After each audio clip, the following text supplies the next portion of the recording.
The truth of the share market channel में आपका स्वागत है। मैं भुवनेश अग्रवाल। नमस्कार दोस्तों। शेयर बाजार में कोई भी आप इन्वेस्टमेंट करें किसी भी शेयर में, उससे पहले उसका परीक्षण आवश्यक है। और मेरे पास ज़्यादातर लोगों की जो रिक्वेस्ट आती है मैसेज में, वो ये आती है कि साहब आप हमें ये सिखाओ, ये बताओ, शेयर को कैसे पढ़ें, शेयर के बारे में क्या क्या देखें, ये सब आती है। ठीक है, आप लोग, बहुत से लोग एक्सपर्ट भी हैं उसमें, लेकिन बहुत से लोग जो बेचारे कॉमर्स बैकग्राउंड से नहीं हैं, या जिनको कोई थोड़ी बहुत भी गाइडेंस देने वाला नहीं, उनके सामने ये सबसे बड़ी प्रॉब्लम है, how to examine the worth of a share. और स्थिति यहाँ तक है कि उनको कोई टिप दे देता है, वो शेयर खरीद लेते हैं। अब वो टिप फेक भी तो हो सकती है। कोई आदमी उस आदमी को बर्बाद करने के दृष्टिकोण से भी तो वो टिप दे सकता है, या कोई फेक दे सकता है। किसी ऑपरेटर का आदमी हो सकता है, किसी कंपनी का आदमी हो सकता है, उनके वेस्टेड इंटरेस्ट हो सकते हैं। भाई मोटे रूप में तो देख लो ना, इतना इन डेप्थ तो नहीं हो सकता, लेकिन बिल्कुल ही वो मतलब एक खाद हो वो कंपनी, उससे तो बचो ना। कम से कम एक कंसेप्ट होनी चाहिए आदमी के पास में, एक मोटा आइडिया होना चाहिए, कुछ लक्ष्मण रेखाएं खींचनी पड़ेंगी। तो उस चक्कर में मैं धीरे धीरे करके अब कुछ मेरे वीडियोस में, मतलब ये समझिए जो मेरा सेकंड वीडियो होगा, कल सुबह का जो वीडियो हुआ करेगा, उसमें मैं थोड़ी थोड़ी बातें ये टू द पॉइंट बताऊंगा, बहुत सरल रूप में बताऊंगा। और उसके साथ प्रश्न चिन्ह भी हो, क्वेश्चन आंसर भी देंगे। जो प्रश्न मेरे पास आते हैं मैसेज में, उन प्रश्नों का जवाब देंगे। और वो आज से मैं शुरुआत कर रहा हूँ। तो शुरुआत ये है कि सबसे पहली कड़ी होती है प्राइस अर्निंग रेशियो। क्या है इस कंपनी का? प्राइस अर्निंग रेशियो जो है, उसको निकाला कैसे जाए। प्रति शेयर कमाई कंपनी कितनी कर रही है, प्रति शेयर कमाई कितनी कर रही है कंपनी, ये सबसे महत्वपूर्ण प्रश्न है। तो पर शेयर अर्निंग जो है वो दोस्तों ऐसा है, इसका फॉर्मूला है profit after tax upon the number of shares. Profit after tax क्या होता है? आपको उसके कंपनी के जो रिजल्ट्स आते हैं, क्वार्टरली रिजल्ट्स आते हैं, और उसमें मिल जाएगा आपको। कंपनी की साइट पर है, बीएसई पे है, एनएसई पे है, ईपीएस भी लिखी हुई मिलेगी आपको। लेकिन आप लोग क्या है, खुद भी सीखिए। कारण क्या है कि जो कंपनी कई बार ईपीएस लिखती है ना, उसमें जो एक्स्ट्रा आइटम के जरिए जो प्रॉफिट बढ़ता है वो बिजनेस प्रॉफिट नहीं है, उसके कारण उसको बढ़ा के बता देती है ईपीएस को, जबकि वो वास्तविक बिजनेस की ईपीएस है ही नहीं, अर्निंग है ही नहीं वो बिजनेस की। तो अब इस फॉर्मूले का भी मैं बताता हूँ आपको। प्रॉफिट आफ्टर टैक्स यानी कर पश्चात लाभ, हिंदी में आप कह सकते हैं, हिंदी में आती भी नहीं है ज़्यादातर रिजल्ट। तो उसमें नंबर ऑफ शेयर्स का भाग दें। नंबर ऑफ शेयर कैसे फाइंड आउट करेंगे आप? कंपनी के रिजल्ट्स में या बैलेंस शीट में या एनुअल रिपोर्ट में कहीं भी नंबर ऑफ शेयर्स नहीं होता है। दो तरह की शेयर कैपिटल होती है। एक तो ऑथराइज कैपिटल, कंपनीज एक्ट में दो प्रोविजन है, ऑथराइज कैपिटल और एक paid up and subscribe capital. तो ऑथराइज कैपिटल में तो यह है कि जो शेयर होल्डर्स उस कंपनी को के बोर्ड को अधिकृत कर देते हैं कि आपकी अधिकृत पूंजी ये है, और इस कैपिटल के अंदर अंदर रहते हुए, इन सीमाओं में रहते हुए आप बाजार से पैसा रेज कर सकते हैं। This is the meaning of the authorise capital. दूसरी बात, पेड अप एंड सब्सक्राइब, चुकता पूंजी हिंदी में कहेंगे, और अंशदायित्व पूंजी।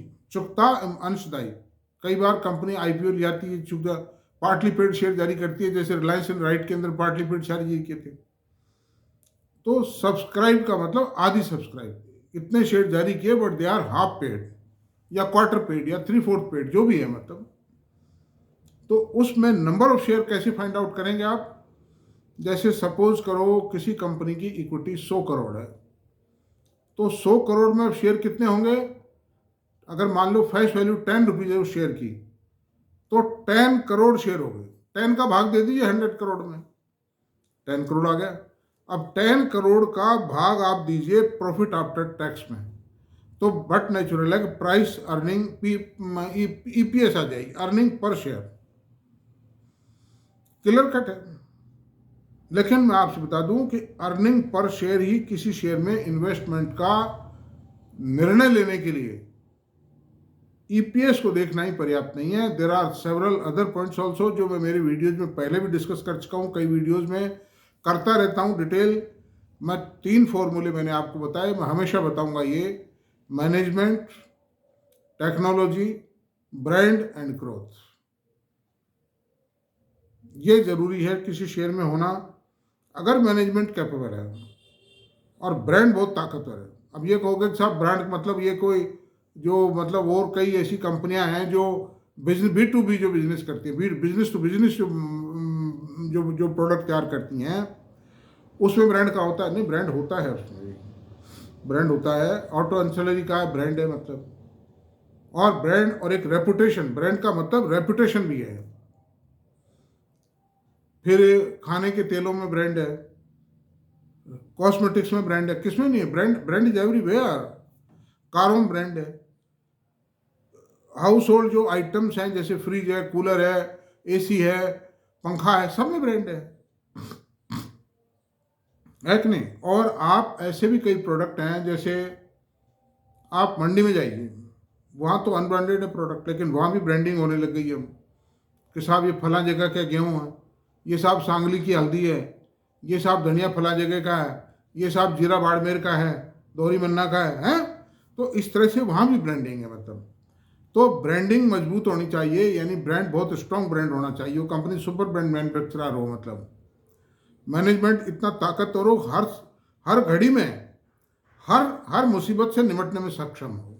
ये नहीं कि साहब 10 करोड़ रुपए की आवश्यकता पड़ गई तो 10 करोड़ का इंतजाम वो कर नहीं सकते और उस चक्कर के अंदर फेल हो जाए। उसकी मार्केट में रेपुटेशन होनी चाहिए, बैंकों की नज़र में उसकी रेपुटेशन होनी चाहिए, ताकि उसको जब जरूरत हो पैसा दे दें। और इतना कैपेबल हो कि गवर्नमेंट से भी वो पॉलिसी चेंज करवा सके, अपने फेवर में करवा सके। हालांकि इतना आसान तो नहीं है वो चेंज करना, लेकिन जैसे एंटी डंपिंग लगवानी है, कोई चाइना की या कोई भी कंट्री डंपिंग कर रही है माल की, तो ये सारी बातें हैं। इसलिए ईपीएस का फॉर्मूला मैंने बता दिया, लेकिन साथ में मैंने ये बताया कि ये भी अंशदायी चीज़ें जो आज बताई हैं, ये कोई पूरी बातें नहीं है, पूरा एनालिसिस नहीं है किसी शेयर के लिए। बताएंगे धीरे धीरे, एक साथ बताने में ना तो आपको याद रहेगी ना बताई जा सकती है, because it is a very long story. अब चलते हैं प्रश्नों में। जो क्वेश्चंस प्राप्त हुए हैं मेरे पास में, उनके मैं आंसर देता हूँ। आज से शुरू कर दिया हमने। इमामी कैसा शेयर है? पहला प्रश्न है, नाम नहीं बताऊंगा किसी का, पूछने वालों का। I will maintain this secrecy. Emami कैसा शेयर है?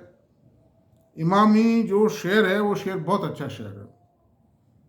ये हिंदुस्तान लीवर या डाबर से कम नहीं है। कॉस्मेटिक्स तो है ही है इसमें, उसके साथ झंडू जो एक well reputed Ayurvedic pharma company थी, उसको भी इन्होंने कई वर्षों पहले टेक ओवर कर लिया था। आयुर्वेदिक दवाएं झंडू की जो हैं वो डाबर से भी ज़्यादा रेपुटेड थी जब झंडू अकेला था। अब तो उसका ब्रांड इतना फेमस नज़र नहीं आता है मेरे को, लेकिन अभी भी केसरी जीवन और ये कई चीज़ें सर्दी में ऐसी बिकती हैं, और दवाएं भी बहुत शानदार हैं, मतलब ओरिजिनल जड़ी बूटियों से वो दवाएं बनाते थे, उनकी प्योरिटी ज़बरदस्त थी। हालांकि मैं पहले तो आयुर्वेद डिपार्टमेंट में मेरा पोस्टिंग रहा है, तो ये जो वैद्य वगैरह थे इनसे बातचीत होती थी, तो झंडू की दवाओं को सबसे ज़्यादा प्रायोरिटी देते थे। नंबर 2 बात, तो कंपनी बहुत अच्छी है, कंपनी को आप होल्ड करें, जो घाटा नहीं देगी ये कंपनी लॉन्ग रन में। मैनेजमेंट कलकत्ता बेस्ड है, कंपनी भी कलकत्ता की है, लेकिन इसके जो प्रोडक्ट हैं वो रेपुटेशन होल्ड करते हैं मार्केट में। ये 450 रुपये आ गया था शेयर, और इसलिए आ गया था कि मैनेजमेंट थोड़ा ट्रबल में आ गया था। उन्होंने एक 40 लाख टन का सीमेंट प्लांट लगाया था, जिस प्लांट को उनको एक्सपीरियंस नहीं था सीमेंट बिजनेस का, तो चला नहीं पाया, उन्होंने बेच दिया वो प्लांट। इस कारण कुछ टाइम अपसेट रहे। Now everything is okay and the company is on track. ये बात जरूर है, जॉइंट फैमिली सिस्टम जरूर है, कभी डिवीजन की या प्रॉक्सी की प्रॉब्लम आ सकती है, उस पर वॉच रखिए, देखा जाएगा। केपीआई ग्रेन कैसा शेयर है? केपीआई ग्रीन ने पिछले 2-2.5 सालों में 3 सालों में बहुत ज़बरदस्त रिटर्न दिए और अनएक्सपेक्टेड रिटर्न है, 20 गुना कर दिया पैसे को। लेकिन अब मैं ये कहूँगा कि ये सोलर पैनल बनाने वाली कंपनी है, सोलर पीवीसी सेल और पैनल बनाती है कंपनी, लेकिन छोटी कंपनी है। इनकी जो इंस्टॉल्ड कैपेसिटी है 500-700 मेगावाट की है, लेकिन अब बड़ी बड़ी कंपनियां मैदान में आ गई। Waaree energy, premier energy, Tata power भी सोलर पैनल बनाती है, सोलर पीवीसी सेल भी बनाती है, और अडानी और अंबानी भी आ रहे हैं, इसमें प्रोडक्शन शुरू कर रहे हैं। उनके प्रोजेक्ट अंडर एग्जीक्यूशन है, they can start the production at any time. तो अंडर दी सर्कमस्टेंसेज इन कंपनियों की, जो छोटी कंपनी है, कॉस्ट ऑफ प्रोडक्शन ज़्यादा आएगी, क्योंकि ऑपरेशनल खर्चे जो है ना वो उतने ही रहते हैं, चाहे आप 10,000 मेगावाट का प्लांट लगाओ, चाहे आप 500 मेगावाट का प्लांट लगाओ। तो ऐसी सूरत में इनमें कोई गुंजाइश ज़्यादा नहीं है। और मेरी राय अगर आप कर सकें तो यही है कि इसको बेच के, अगर आपको इसी में रहना है, ग्रीन सोलर पैनल्स में रहना है, तो इसको बेचकर एक बार सीने पर पत्थर रख के और वारी एनर्जी में आप एंटर कर सकते हैं। उसके कल रिजल्ट आए, बहुत ज़बरदस्त रिजल्ट हैं, ब्लॉकबस्टर रिजल्ट्स हैं। और इंडिया की as on today till date that is the largest company. और अमेरिका के बारे में भी कोई खतरा उतरा था तो वो कोई खतरे वाली बात नहीं। कुल 22-23% जो उनकी सेल है वो अमेरिका से आती थी। वो ना भी आई तो इंडिया में इतनी ज़्यादा डिमांड है कि माल हाथों हाथ बिकेगा, एडवांस ऑर्डर्स हैं। तो ये बात है। कभी तीसरा क्वेश्चन है, कभी यह बताएं कि पोर्टफोलियो में कितने शेयर्स रखने चाहिए। मैं आज ही बता देता हूं कभी क्या। तो मेरा मतलब ये है कि ये कोई ऐसा कोई prescribed hard and fast rule नहीं है, कोई लक्ष्मण रेखा इतनी ज़्यादा सख्त तय नहीं है, लेकिन जनरली 20 शेयर के आसपास रखते हैं। ये 15 हो सकते हैं, 18 हो सकते हैं, 22 हो सकते हैं, 25 हो सकते हैं। 15 से 25 की जो रेंज है that is a good range, ताकि आप कंट्रोल कर सकते हैं, रिव्यू कर सकते हैं, उसको वॉच कर सकते हैं और सिलेक्शन की क्वालिटी बेटर होगी उसमें। अग्रवाल साहब, चौथा क्वेश्चन है, अग्रवाल साहब आपके बताए अनुसार मेरा पोर्टफोलियो बहुत बहुत अच्छा हो गया है, बदल गया है, बहुत बदल गया है। आप महान हैं, ईश्वर आपको लंबी आयु दे। तो मैं धन्यवाद ही देता हूँ, लेकिन साथ ही इनको आई अवार्ड हिम थैंक्स। और उसके साथ ही इनसे मेरी एक राय भी है कि ये जो पोर्टफोलियो बनाया इन्होंने मेरे कहने से, इसमें समय समय पर इसको रिव्यू करते रहें, मेरे से इंडिविजुअल शेयर्स के बारे में भी मैसेज के जरिए पूछते रहें, और डरे नहीं। मतलब अगर कोई शेयर टूट भी जाए तो घबराने की, डरने वाली कोई बात नहीं। Thank you. टीवीएस, पांचवा क्वेश्चन है, टीवीएस मोटर के बारे में बता दीजिए। टीवीएस मोटर के बारे में मैं यही कहूँगा कि टू व्हीलर में पिछले 10 सालों में टीवीएस मोटर ने हाईएस्ट रिटर्न दिए हैं, और इलेक्ट्रिक व्हीकल में भी ये कंपनी आ चुकी है। और दूसरी बात यह है कि इस कंपनी के प्रोडक्ट और दूसरे कॉम्पिटिटर्स के मुकाबले सस्ते हैं, और इसकी ग्रोथ बहुत ज़्यादा है, इस कारण इसका पी रेशो भी हाई है।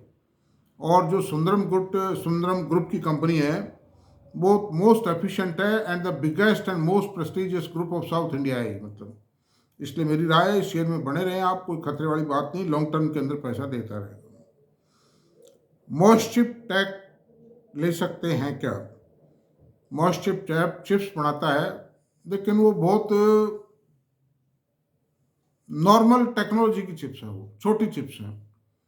तो मेरी राय ये है कि इन रेटों के अंदर मॉइस्चर चिप के अंदर एंटर होने की कोई आवश्यकता मेरे ख्याल से तो नहीं है। मैं बहुत स्पष्ट राय देता हूँ, चेपा चापी वाली बातें नहीं करता हूँ। आपको अगर चिप्स का शेयर खरीदना है तो आप खरीदिए सीजी पावर का शेयर खरीदिए, जो एक बहुत रनिंग कंपनी है। इलेक्ट्रिकल पंप में, मोटर में, गियर में, इनमें बहुत ही रिनाउंड और बहुत ही मजबूत कंपनी आज की तारीख है। उसका मैनेजमेंट भी बहुत साउंड मैनेजमेंट है, और वो भी एक 7,700 करोड़ की लागत से सेमीकंडक्टर चिप का प्रोजेक्ट साणंद में लगा रहे हैं। उसमें करीब 1 साल हो चुका है उनको प्रोडक्ट सैंक्शन किए, और उनका सिविल इरेक्शन का काम चल रहा है, और मैं समझता हूँ 3 साल within 3-4 years they will complete the project. इसलिए मेरी राय है I fail to understand why you I fail to understand why you have wasted your time in making video on Tata Motor. CAGR 20%, 2%, CAGR 2%. Those who are holding for 10 years, तो 10 साल में ये कहते हैं 2% की CAGR है, और 1 साल में -1% CAGR है। Nobody on the earth who can justify this investment. One would have fetched 3% in SB account in a bank in 10 years. मेरा इनसे अनुरोध यही है कि शेयर में खाली CAGR देखना ही पर्याप्त नहीं है। आपको ये पता होना चाहिए कि सन 23-24 में, वित्तीय वर्ष 23-24 में निफ्टी में हाईएस्ट रिटर्न देने वाली कंपनी कौन थी? टाटा मोटर थी।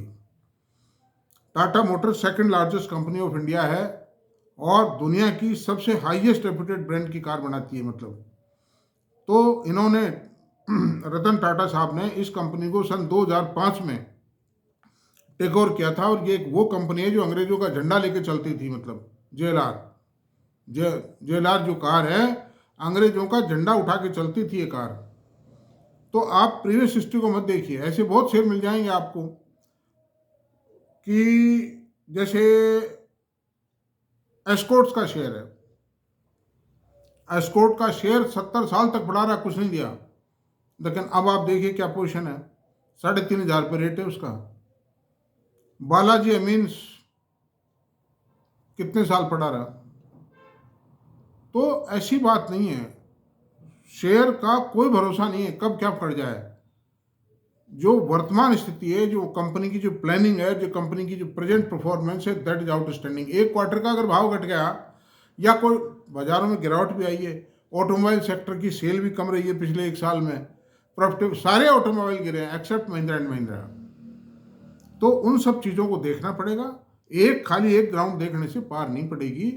आप मतलब बहुत जैसे कंपनी की फर्दर प्लानिंग क्या है, कैपेक्स किस पे कर रही है कंपनी का डीमर्जर हो रहा है।